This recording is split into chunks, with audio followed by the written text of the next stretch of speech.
Hello friends and welcome to Virtual Study Hub. In today's video, I'm going to tell you about 8 important and quite interesting questions from Indian history. Of course, ancient India, so don't blink.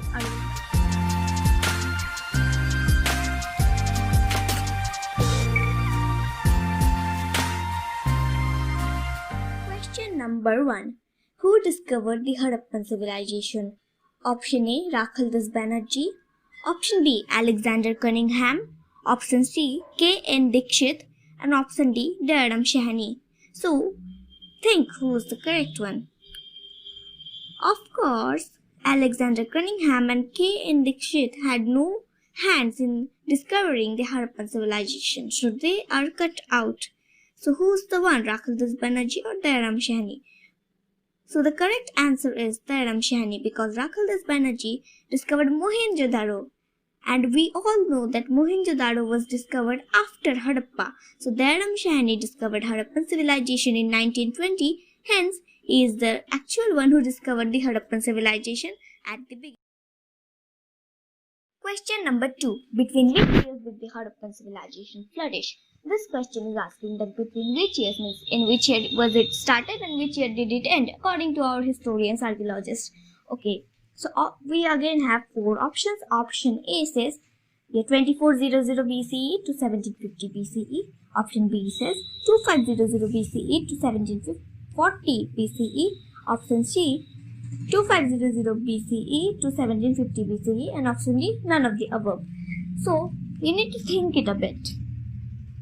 Now, let me give you a hint. It started in 2500 BCE. That clearly tells us that option A is out of the chat. Along with option D is out of the chat. Now, when did it end?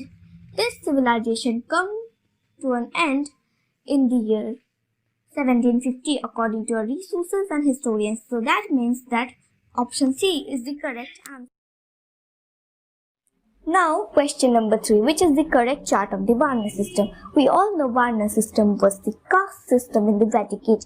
Vedic age meaning the age where the Vedas became prominent and Hinduism gained support, and it still continues today. So Vedic age, not just Hinduism continues. So what was the caste system? It was known as the Varna system. So we have 3 charts here. So you need to identify which one is the correct one. So when we see these 3 charts, we see in option A, Brahman is the first, Kshatriya second, Vaishya third, and Shudras fourth. In B number, Kshatriyas are the first, Shudras second, Vaishyas third, Brahman fourth. In option number C, we can see Kshatriyas are the first, Brahman second, Vaishyas third, Shudras fourth. So which one is the correct? So option A is the correct. Yep. Brahman, Kshatriyas, Vaishyas, Shudras. Why are they correct? Let's see this particular chart. So you can see I have labeled as Varna system, and you can see one side is Brahman picture and one side Shudra picture. So Brahman meant priest. I hope you can understand by listening to it that Brahman means priest. Kshatriyas means warriors. Warriors, king who protected the country, protected their region, are known as Kshatriyas. Vaishyas means who engaged in trade, and those who were farmers, like in economic jobs. And Shudras meant who were to serve the upper class. They were the slaves. They were like the worst Varna there, and they were discriminated a lot. So Shudra means slave. So option A is the correct one. Question number 4. Who wrote Ramayana? Ramayana is one of the greatest epics in history and the second most famous epic in Indian history. Though to some it is the most famous one. So we all know the story of Ramayana. But who wrote it? We again have 4 options. Rishi Vyas, Valmiki, Kalidasa and Kautilya. So first of all, I am going to tell you that Kalidas and Kautilya didn't live in the Vedic age. So they are out of the options. Now Rishi Vyas and Valmiki. Rishi Vyas wrote the Mahabharata. So of course Valmiki wrote the Ramayana. Question number 5. Why did new religions like Buddhism and Jainism emerged on the Indian subcontinent?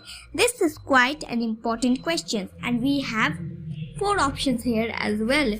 The 4 options are because the Vedic religion was expensive and complicated.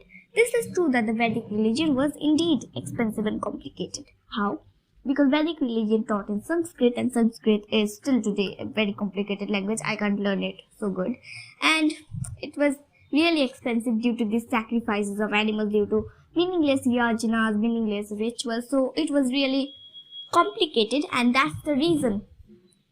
Also, but there are other reasons as well.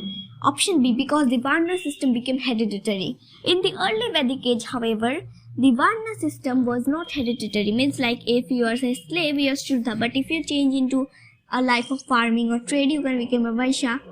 But in the later Vedic age, if you are a slave, you will have to remain a slave, and your children will also have to be slaves. So this was something the people didn't like, especially the slaves and the traders. Option C, because the Vaishyas and Sudras were discriminated in the society.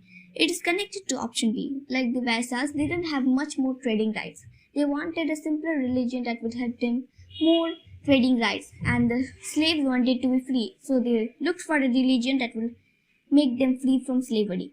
And option D, all of the above. The three options I told before are really important. The above options are really true, so it will be option D. All. Number 6.